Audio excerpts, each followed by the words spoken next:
नमस्कार दोस्तों, मेरा नाम है दिनेश रावत और आज मैं नंदनगर घाट से धुरमा गांव से बात कर रहा हूं। और जैसे कि आप जानते हैं, बाहर सर्दियों का मौसम है और बहुत सर्द पड़ी हुई है। ऐसे में सभी लोग रजाइयों में घुसे पड़े हैं और इसी बीच अलग अलग तरह के वीडियोस जो यूट्यूब के थ्रू और अन्य चैनलों के थ्रू आप लोग देख रहे हैं, ऐसे ही मैं भी जब यूट्यूब के थ्रू वीडियोस देख रहा था तो तभी मुझे यहाँ के जो हुनर हैं उनमें दीपक रावत जी नज़र आए, जो कि बहुत ही वो वर्तमान में उत्तराखंड में और घाट ब्लॉग के में बहुत अच्छी तरह से अलग अलग प्रोग्राम्स को देते हैं और साथ ही ये एक शायर हैं। और मैं आज उन्हीं के साथ आपको रूबरू कराने आया हूं जो हमारे गांव से हैं खास तौर पे। तो दीपक जी, आपका सबसे पहले स्वागत है हमारे चैनल में। नमस्कार दोस्तों, और मेरा नाम दीपक रावत है और दिनेश जी मेरे बड़े भाई हैं। तो इनसे आज बहुत दिनों से, आज सर्दी का मौसम है तो कुछ गुफ्तगू करने का मन चाहा हम दोनों का। तो दीपक जी, जैसे कि सर्द मौसम है और लोग हमारे व्यूअर्स चाह रहे हैं कि आप शायराना अंदाज से एक बार उनका दिल लुभा दें। तो शेर ये है, लोग रजाई नहीं तेरे ख्वाब ओढ़कर सोया करते हैं। वाह वाह। लोग रजाई नहीं तेरे ख्वाब ओढ़कर सोया करते हैं। लोग गहरी नींद नहीं, नींद में तेरे हल्के ख्वाब चाहते हैं। वाह वाह। शायरी होते इसमें रजाई गद्दे का तो खर्चा बच जाएगा, क्योंकि जब ख्वाब ही उड़ने हैं तो फिर रजाई का क्या काम है ना। तो बहुत अच्छा आपने सुनाया है। इसी के साथ हम चाहते हैं कि आप अगला जो आपका शायर है, जैसे सर्द मौसम को चाय को आपने एक चुस्की ले ली है, तो चाय पर ही एक आप सुना दीजिए, क्योंकि चाय वाला जो आपका शायर तो काफी फेमस हो चुका है। तो हम चाहते हैं जरा चाय के चुस्की के साथ। जी जरूर। तो चाय पे शेर ऐसा है कि उसकी पसंद चाय है, दूध तो है नहीं। उसकी पसंद चाय है, दूध तो है नहीं, और लाल पानी पिलाने की सजा मौत तो है नहीं। बहुत बढ़िया। लाल पानी, सर पानी शब्द तो हमारे उत्तराखंड का है, तो आपने इसमें जान डाल दी है। चलो आप। उसकी पसंद जीन्स है, शहर तो है नहीं। उसकी पसंद जीन्स है, शहर तो है नहीं, और गांव में सूट पहनने पर शर्म तो है नहीं। शर्म तो है नहीं। उसकी पसंद चौमीन है, बिल्कुल, सॉस तो है नहीं। उसकी पसंद चौमीन है, सॉस तो है नहीं, और मैगी बनाने में 2 मिनट से ज्यादा टाइम लगता तो है नहीं। हाँ। तो दीपक जी, बड़ा मजा आ गया। आपने चाय के साथ इतनी सुंदर आपने जो शायरी सुनाई है, आशा करता हूँ हमारे व्यूअर्स को भी थोड़ी थोड़ी अब गर्मी लगने लगी होगी। तो दीपक जी, जैसे कि आपने चाय भी पी ली, चाय पे भी आपने बहुत अच्छा सुनाया और सर्द मौसम पे भी आपने सुना ही दिया है। तो मैं जानना चाहता हूँ कि आपने जो शायरी लिखने का, क्योंकि एक अलग ही अंदाज से आप सुनाते हैं, तो आपने ये कब आपके दिल में ये ख्याल आया कि आपको शायरी करना चाहिए? सबसे पहले तो मैं बता दूं कि शायरी लिखने के लिए पहले जज्बात होने चाहिए और इसमें एक खूबसूरत दिल होना चाहिए। और जैसे मैं छोटा था, बचपन से ही मुझे थोड़ा थोड़ा लिखने का मन करता था, लेकिन उस टाइम पे मैं उतना लिखता नहीं था। और जैसे फिर मैंने समाज को देखा और परखा, जब जानने की कोशिश की, तो मुझे कविताओं के रूप से, शायरी के रूप से उन चीज़ों को लिखना चाहा। और ये शायरी ऐसी चीज़ है जो कि न सीखी जाती है और न सिखाई जाती है। जैसे कि गाना होता है, गीत गाना, और नाच नृत्य होता है, तो इसे सिखाया जाता है और सीखा जाता है। लेकिन शायरी, किसी शायर ने ठीक कहा था कि शायरी खुद से ही होती है और ये खुदा का दिया हुआ एक वो होता है। तो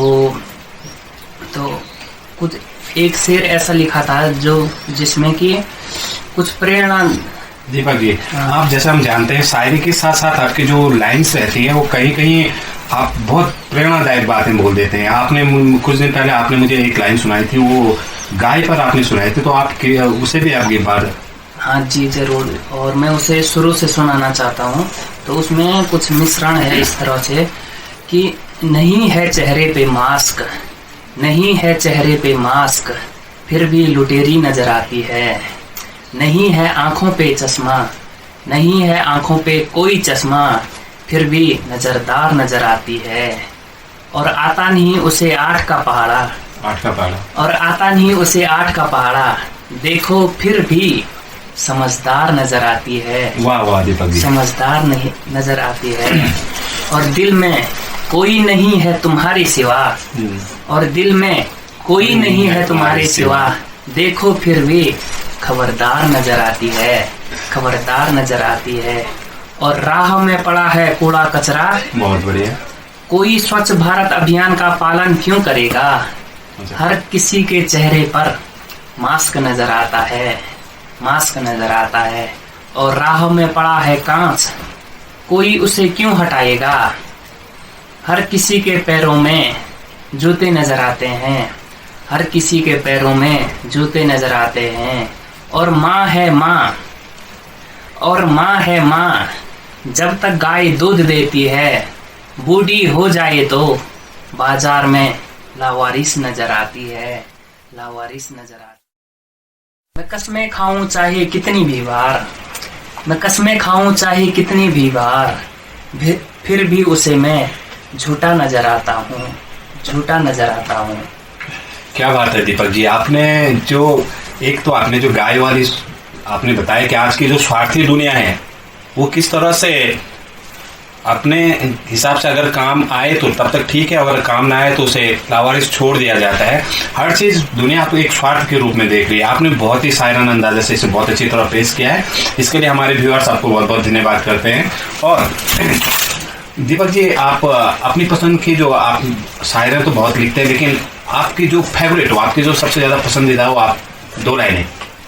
पसंद तो मुझे सभी शायरी हैं, और कुछ शायरी ऐसी होती है जिनमें मुझे डर लगता है कि ये लाइन सुना के लोग भड़क न जाए। अक्सर जो आप सच्चाई दुनिया को के सामने पेश करते हैं तो इस चीज़ का डर रहता है, लेकिन हम चाहते हैं कि बिना डर के आप दुनिया को सच्चाई बताएं, क्योंकि आपने चंद लाइनें जो गाय पे बताए और उसे स्वच्छ अभियान पे बताया, वो हमारे समाज का कहीं ना कहीं आईना दिखाता है। तो आपने उस चीज़ को दिखाने में आपको डरना नहीं है, सच्चाई को बताना यही एक शायर का काम भी होता है कि दुनिया को रूबरू इनडायरेक्टली लेकिन रूबरू कराए कि वो उन्हें आईना दिखाए। तो पेश कीजिए। शेर एक ऐसा है कि वो मैं बहुत देखता रहता था, तो मुझे हर काम लड़कियों को ही करते हुए देखता हूँ, तो इस पर मैंने एक शेर लिखा है। चाहता हूँ कंगन पहनाना जिन हाथों को, ध्यान से सुनिए, हाथ की बात हो रही है यहाँ पर।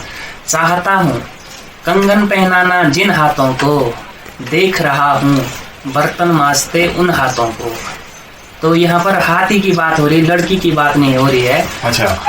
तो चाहता हूँ मेहंदी रचाऊं जिन हाथों पे, मेहंदी रचाऊं जिन हाथों पे, देख रहा हूँ गोबर निकालते उन हाथों को। तो ये शेर मुझे सुनाने से पहले बहुत डर लगता है कि नहीं, आपने जो सच्चाई बताई है वो बिल्कुल सही कहा है। हमारे गढ़वाल में और हमारे पहाड़ों की जो जिंदगियां हैं महिलाओं की बहुत डिफिकल्ट है, और ऐसे में आपने जो बात कही है वो बिल्कुल सही है। क्योंकि जो काम मतलब कि मर्द भी कर सकते हैं और लड़के भी कर सकते हैं, लेकिन लड़कियों पे मतलब थोपा जाता है उस काम को, क्योंकि काम तो उसके भी हाथ हैं और लड़के के भी हाथ हैं, लेकिन लड़कियों को ज्यादा ही कहा जाता है। वाकई में आपने जो कहा कि किसी चीज को समझने के लिए गहरा मतलब दिल होना चाहिए, वो आपने उस चीज को आपने बताया है। और तो कुछ एक शेर और पसंदीदा है मेरा, तो वो शेर के साथ मैं इजाजत चाहूंगा जी।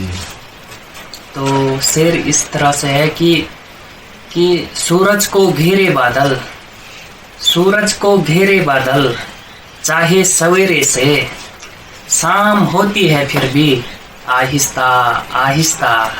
सर्दियों का मौसम है पागल, सर्दियों का मौसम है पागल, धूप निकलेगी सवेरे मगर आहिस्ता आहिस्ता। नफरत है उसको मुझसे बहुत, नफरत है उसको मुझसे बहुत, प्यार हो जाएगा एक दिन मगर आहिस्ता आहिस्ता। सर्दियों का मौसम है पागल,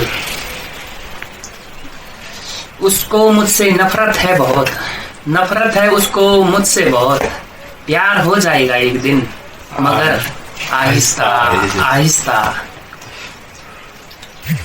तो शेर आगे इस तरह से है कि बारिश होए जोर जोर से और बादल छटेगा आहिस्ता आहिस्ता। नफरत है, अरे यार ये बार बार दिल में होए हलचल, बिल्कुल होए, प्यार होए तो दिल में होए हलचल, प्यार पराये का हो जाए अगर दिल टूटेगा आहिस्ता आहिस्ता। उसकी याद आई मुझे उसकी गली में गुजरते हुए, भुलाना है मुझे उसको, पीनी पड़ेगी शराब मगर आहिस्ता आहिस्ता। मेरे गांव में जब से सड़क क्या आ गई, कार और बाइकें बहुत आ गई, बिल्कुल सवारियां होती है मगर, सवारियां होती है मगर आहिस्ता आहिस्ता। पंडित शादी के मंत्र पढ़ेगा जोर जोर से, पंडित शादी के मंत्र पढ़ेगा जोर जोर से और बनाएगा सुनार तेरे जेवर आहिस्ता आहिस्ता। बिल्कुल, आपने शायर इस अंदाज में सुनाया है कि जो आपने एक तो ड्राइवर्स जो हमारे होते हैं उनकी फीलिंग्स को भी आपने हमारे व्यूअर्स के सामने बता दिया कि गहरे दिल से आपने कहा कि सवारियां नहीं मिलती है, बाइक वगैरह आ गई है। साथ ही साथ आपने बताया कि पंडित जी ने ज्वेलरी से सुनार तक पहुंच गए आप। तो इतनी भावनाएं आपके दिमाग में एक साथ कैसे आ जाती है? ये बहुत ही आप में एक हुनर, जितना कहा है उतना हुनर मुझ में है नहीं। तो मैं चाहूंगा कि आगे भी मैं कुछ गढ़वाली में कुछ कहूँ, क्योंकि मैं गढ़वाल से ही हूँ। तो गढ़वाली भाषा में कुछ शायरी प्रस्तुत करूंगा आगे। वीडियो आएगी तो कुछ मैं कोशिश करूंगा कि मैं गढ़वाली में ही लिखूं। तो धन्यवाद चाहूंगा आप लोगों का, धन्यवाद। दीपक जी, हमारे साथ जुड़े रहने के लिए बहुत बहुत धन्यवाद। और आपने जिस तरह से कहा कि हम आगे भी हम चैनल के थ्रू गढ़वाली में भी शायर सुनाते रहेंगे, तो हमारे दर्शक बेसब्री से आपके जो पहले वीडियोस हैं उसको भी काफ़ी प्रमोशन किया है उन्होंने। तो मैं चाहता हूं कि इस वीडियो को भी दीपक जी के इन शायराना अंदाज़ों को आप आगे फॉरवर्ड कीजिए, शेयर कीजिए, लाइक कीजिए एंड कमेंट्स कीजिए, क्योंकि जो प्रतिभा है ये आपकी अपनी है और आपके अपने गांव से आई है। तो ज़रूर इसको आप आगे भी फॉरवर्ड करें। आज के लिए बस इतना ही, मिलते हैं आपसे और अन्य वीडियो के साथ आहिस्ता आहिस्ता। धन्यवाद।